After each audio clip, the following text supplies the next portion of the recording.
आपण गव्हर्मेंट आपल्याला काही स्कीम देतात, पुष्कळ साऱ्या स्कीम देत आहे. गव्हर्मेंट शाळा पण आपल्याला काही फ्री आहे, पण त्यांचा दर्जा पण तुम्ही विचार करा. कोणीही NMCच्या शाळेमध्ये आपल्या मुलाला टाकू इच्छित नाही. मीच काय, तुम्ही पण आपली मुलं नाही टाकणार है ना, कारण त्यांचा दर्जाच बरोबर नाही आहे. तर तुम्हाला गव्हर्मेंटला हे त्यांचा जो दर्जा उंच करावा लागेल. ज्याप्रमाणे तुमचे प्रायव्हेट स्कूल्स आहेत, तर प्रायव्हेट स्कूलमध्ये बघा तुम्ही आपल्या मुलाला टाकता. का बरं टाकता? कारण तिथे एज्युकेशन चांगलं मिळत आहे. तर तुम्ही जेव्हा गव्हर्मेंटची शाळा चालवत आहे गव्हर्मेंट, तर तुमचे जे टीचर्स आहे हे तुम्ही असे तसे थोडी निवडता.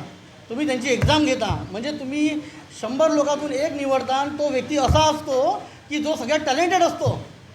त्याच्यातले 99 प्रायव्हेट शाळेमध्ये जातात. प्रायव्हेट शाळेमध्ये 99 टीचर्स शिकवायला जातात, पण त्यांच्या शाळा टॉप येतात. तर माझं म्हणणं असं आहे की बा तुमच्या शिक्षकांना आफ्टर जॉईनिंग काही ट्रेनिंग दिलं पाहिजे. काही एक सिस्टीम लावली पाहिजे की तुमच्या शाळेतले मुलंसुद्धा त्या लेवलचे होईल. मग बघा तुम्ही आता ग्रॅज्युएशनमध्ये बघा तुम्ही इंजिनिअरिंग कॉलेजमध्ये बघा, NIT IIT सारखे मोठे मोठे कॉलेजेस आहे. तुम्ही मेडिकलमध्ये बघा, मेडिकलमध्ये मोठे मोठे गव्हर्मेंट कॉलेजेस आहे. तुम्ही बघा तिथे कसे मोठे मोठे लोकांची मुलं, गरिबांची मुलं पण जातात. तिथे कशी लाईन लागते. तर तुमच्या शाळेमध्ये का बरं नाही लागत लाईन? म्हणजे याचा अर्थ आपण कुठेतरी कमी पडतो आहे. जर तुम्ही एज्युकेशन फ्री दिलं तर कदाचित आमच्या गरिबांची मुलंसुद्धा काहीतरी शिकतील. आणि हा माझ्या एकट्याचा मुद्दा नाही आहे. तुम्ही पत्रकार आहे, तुम्ही पण आमच्याच लेवलचे लोक आहे. कदाचित कोणी जास्त श्रीमंत असेल, कोणी गरीब असेल. तुम्ही पण हा विचार करा की तुमच्या मुलांना तुम्ही 1 लाख रुपये देऊन शिकवाल का? कोणी शिकवणार नाही आहे.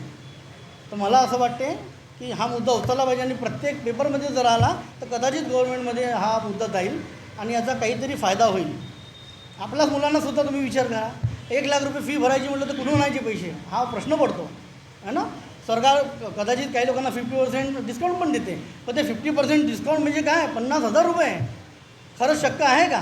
2 मुलं असेल तर लाख रुपये, त्यांची बिचारची कमाईच 15-20 हजार रुपये राहते. तर तो काय शिकेल आपल्या मुलाला? म्हणून मला असं वाटते की यावर काहीतरी विचार केला पाहिजे आणि प्रत्येकाने याच्यावर काहीतरी एक ठळक बातमी दिली तर कदाचित गव्हर्मेंटला काहीतरी जाग येईल. आणि यानंतर आम्ही एक पैदल मार्च पण काढणार, एक दांडी यात्रा जस्ट लाईक सोमलवाडा ते संविधान चौकपर्यंत. धन्यवाद. फंक्शंस है और जितने भी मतलब कॉलेजेस है ये सारे मंत्रियों के हैं, तो आपको लगता है मंत्री लोग मतलब कॉलेजेस या कुछ फ्री करेंगे, एजुकेशन फ्री करेंगे, ऐसा लग रहा है आपको? क्योंकि सारे जितने भी पॉलिटिकल लीडर्स हैं उनके कॉलेजेस हैं, उनके स्कूल्स हैं, आपको लग रहा है कि कुछ फ्री करेंगे ये लोग? इसीलिए मैं कह रहा हूँ कि आप पत्रकार जो है तीसरा स्तंभ बोलते हो ना, तो आप लोगों ने चौथा स्तंभ है. अगर ये मुद्दा उठाया तो शायद उनके पास ये पहुँचेगा. और सबने अगर ऐसा सोचा कि ये करेंगे क्या, नहीं करेंगे क्या, तो ऐसे से कोई क्रांति आने वाली नहीं है. किसी ना किसी को कोई इनिशिएटिव लेना पड़ेगा. और एजुकेशन का महत्व बहुत है. अगर जैसा वासनिक साहब ने बोला कि अगर एक आदमी अगर पढ़ा तो वो अन्याय के विरुद्ध लड़ भी सकता है और अपने फैमिली को भी वो अच्छा आगे लेके जा सकता है. तो उसको कुछ देने की ज़रूरत नहीं. फिर आपको उसको फ्री में कोई देने की ज़रूरत नहीं. वो अपने फैमिली को अपने आप ही नौकरी करेगा और अपने आप ही आगे लेके जाएगा. और उसका जो IQ लेवल है, जो भी विचार सारणी है, वो भी बढ़ जाएंगी. तो शायद इससे काफ़ी फ़ायदा होगा. और स्पेशली मेरा इंटेंशन ऐसा है कि गरीब लोगों को मिलना ही चाहिए education free up to graduation. बहुत अच्छा है आपका.